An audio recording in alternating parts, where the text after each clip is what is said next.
Hi, I'm Seb, and I want to talk about Beyblade, which I know is a lot less serious than a lot of the other topics I've covered on my channel, but it's a topic I want to talk about because Beyblade is one of my best interests, one of my favorite interests.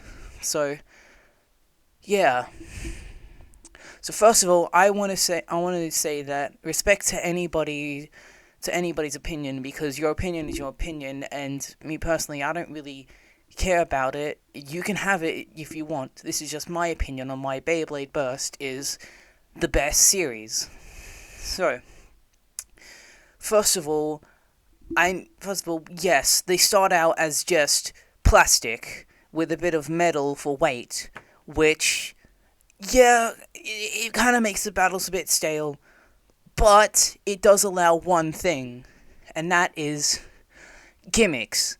A lot of the other Beyblades have a lot of gimmicks. In fact, their second iteration, the second season, the entire gimmick of that generation is just every Beyblade having gimmicks.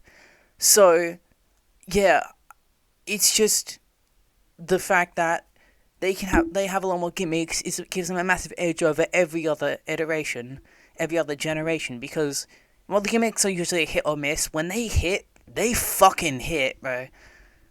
So, secondly, clarification, because I would say that, like, if you look at other generations like Metal Fight and X, you can't really tell what Beyblades are from what iteration. They look kind of the same, but Beyblade, it looks so drastically different. For instance, look at this Spriggan. From the second series, at least for the manga, it's simple, it's small. But if you compare it to this Spriggan, you can tell this Spriggan is different, it's bigger, it's from something else. These two are not from the same series, which is pretty good to clarify. And even just from dual layer or the dual layer to God, they still look drastically different enough that you can tell they're from different series. And yeah. So also, back on the metal thing, the Beyblades do eventually get metal in them. They have more metal infused. For instance, look at this big, and it has metal on here, which don't make them clash more, because the metal doesn't actually come in contact with anything. It still gives them weight and drags out the battle so they can have more interesting moments. Anyways, so then there's also the anime and manga. I haven't seen the manga, sorry, I'm bad at this. I haven't seen the manga, but, read the manga, but I have seen the entire anime, including the bad last season, which I hate with a soul, with a passion. And I think that the anime handled things pretty well. Like, me personally, like, discounting Quad Strike, every series hit, like, at the very least, was entertaining to watch. And they accomplished one thing that every series should have, and that's actually making the Beyblades look cool. Like, it had interesting battles enough that you want to keep watching, and that you know that it's product placement. Like, you know that this is basically just an advertising, but it's so enticing that you get into the battles. And, that brings me to the second thing, and that's balance. Because, at Metal Fight, it's really unrealistic. You have just straight up dragon popping out of things. There's bays that flood arenas. There's kids that basically get crippled because of Beyblades. But Beyblade Burst and also X, too realistic, battles are too slow. They're just so drastically boring to watch, but Beyblade Burst, it had a perfect mix of unrealism and realism, that you felt like I could pull this off, but also you know that you would have to launch over a million times just to get something close. And I think that's perfect because it gives people a sense that, this is cool and I like watching them battle, but also makes them think I can do this, and makes it both entertaining and inspiring, in my opinion. Like, there's an entire series by Left Burst where he just recreates moves from the anime, which just goes to show on how realistic it is that it's balanced, how balanced it is that these moves, while still not entirely recreatable, still have a pretty close recreation, which just goes to show how much the anime knew what they were doing. And then, those are just my main points. And then there's also the story and the characters. The characters, I love, like, almost every single one of them. Apart from, like, Belle and almost every character from the Quad series, they nailed them pretty well and had them be well-versed. Free, he's shown to be, a really simple, not even cocky, he's just a simple, world's best blader who doesn't really care about anyone else because he's only concerned about himself. And it goes to show, when he's around people, he doesn't really show that he's engaged. His first appearance, he literally just shows up, says something, I forgot what it was, but he says something cool, and then just fucking sleeps while people are in the middle of a tryout. And then when you see him alone training out in a fucking desert, he's lifting boulders, and goes to show just how cool of a blader he is. And then Shu starts out pretty cool blader who's just like the big bro of the series. Everybody wants to battle him, everyone wants to be like him. And then, there's also a thing to show once Louis shows up, who also, Louis himself is a fantastical villain. He plays into the archetype that he is just a kind of dickhead and a not sporty kid, but not to a degree that you absolutely hate him. It's just to a degree that, he's a villain, which ties into him in future versions. But anyways, back to Shu.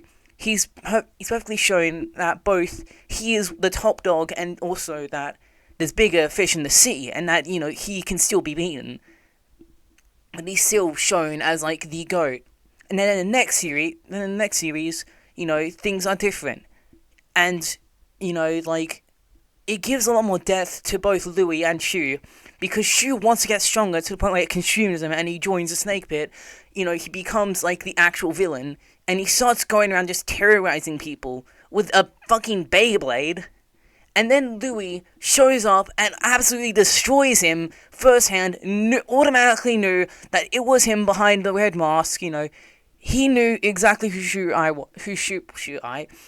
was, and immediately just got rid of the red eye facade right then and there, and caused Shu to get a brand new Beyblade, where he then used that to get his lick back on Louis.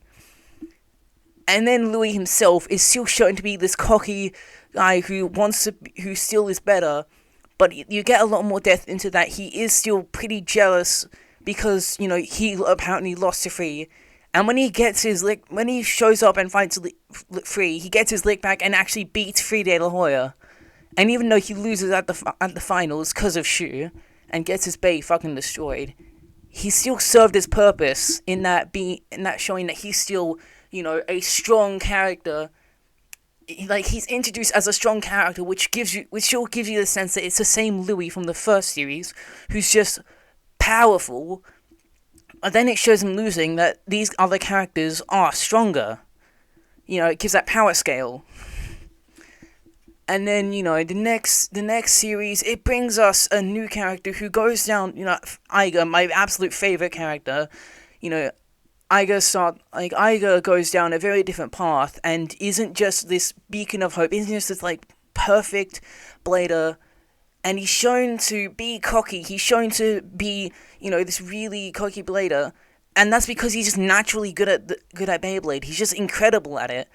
And then, he starts to turn evil when he realizes that there's other bladers who are even better than him, which he then has to, be reawakened by, he gets kind of taken away by that darkness, either by having been beat by someone even darker than him in the anime, who was Fi, or being kind of having the darkness kind of just broken out of him by Volt, who broke his Beyblade, by the way.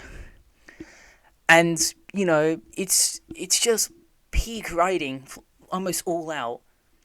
And the Kiyama brothers, the Kiyama family is a cool addition, where not only does a new protagonist get just a Kiyama-like character, but also, I guess, a Kiyama-like side character, but it's literally a Kiyama. Like Volt gets Rentaro, then Iga gets I forgot his name because everybody calls him Boss, but he gets Boss, right? He gets Captain, and and then the series that people seem to think that isn't really that good is Rise. I personally like it, but it's the only. It's also is it a coincidence that one of the only series that people thought didn't really do that well is the series without a Kiyama brother as a side character? Then Surge brought back both Kiyama brothers with the same Beyblade, but one is a recolor, which is an absolutely phenomenal idea. Wish there was more to that, though. And then, Quad Drive bring a cousin in, and it was all out just cool, and every character is fleshed out so much. Even as much as I don't like him, Bell had a pretty cool upbringing, and he was so different because, he was shown strong and kind of evil, but played into that I'm evil stuff as just a kind of character he plays, rather than he just turns evil. And then when he's getting beaten by the characters, he's seen as more of just a little kid who he actually is. And then is the only one to, instead of just being like, oh yeah, I'm gonna train, is just adding to his Beyblade, which is inherently less of a character development, gives him less of a character development than the others. It's still a pretty cool idea. So, and the stories, they always go fire. Like most of the stories end up being fire. Like, think about it. Volt, he's trying to win these competitions, and he almost wins too. Like, he always makes it to the semi-finals, and he's shown to be this Beylader who's actually really good, but he still is flawed and he can still lose to better bladers. And then the next one, he's shown into a new level, a new world, as he's moved to another continent to join a team, one of the best teams, which he then also has become an underdog, which he helps build up, and they evolve, and he gets better until he makes it to the finals, where he finally gets his win, and he becomes the champion. And then Iga, his entire story where he doesn't really care about Beyblade. He's like the first blader in the series, in the generation of Burst, to not be interested in Beyblade when he's introduced, but gets absolutely shocked by how good it is, by how cool it is, that he ends up becoming a blader. He ends up being strong, and in this journey from becoming a local hotshot, then joining a cruise where he's then absolutely beaten, and he realizes that he's behind, and then to him becoming evil, getting out of that, going back and battling the other bladers that he made friends with, and then ends up winning the champion and becoming that champion is so cool. And then Rise having Dante beat Dante, also becoming a local legend, where he starts out a lot weaker than the others, but he still has that natural development, where it goes to show, there's one peak episode where we just get to see how he keeps on beating Amen, and it